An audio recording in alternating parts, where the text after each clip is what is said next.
আসসালামু আলাইকুম সবাইকে।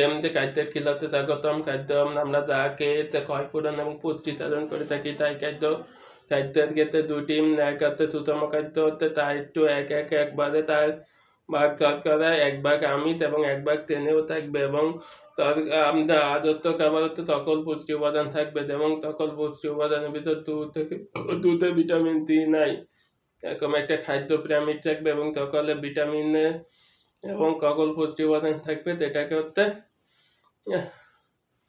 আদত্ত খাবার, সুষম খাবার। ভিটামিন এর অভাবে রাতকানা রোগ হয়। মিষ্টি কুমড়া, লাল শাক এবং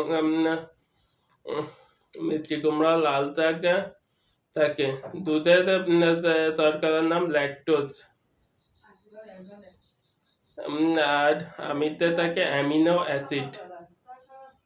আর খাদ্যের ভিতরে সবচেয়ে বেশি পুষ্টি উপাদান থাকে দুধে, ডিমে,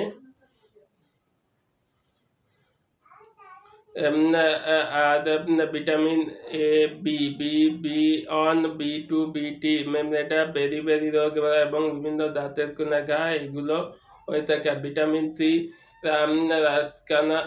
ভিটামিন সির অভাবে হেডকারবি রোগ হয়, মাড়ি ফুলে যায়।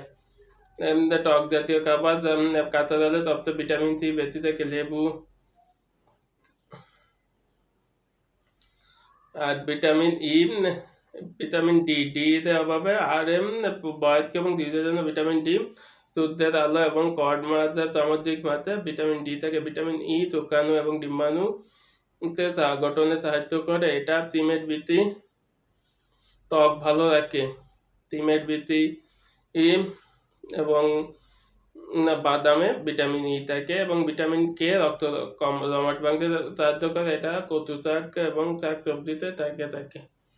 সবাইকে খাদ্যের খিলাতে এবং রোগ প্রতিরোধের খিলাতে এই পর্যন্ত। সবাইকে এই পর্যন্ত ধন্যবাদ। পরবর্তী ভিডিও দেখা আমন্ত্রণ।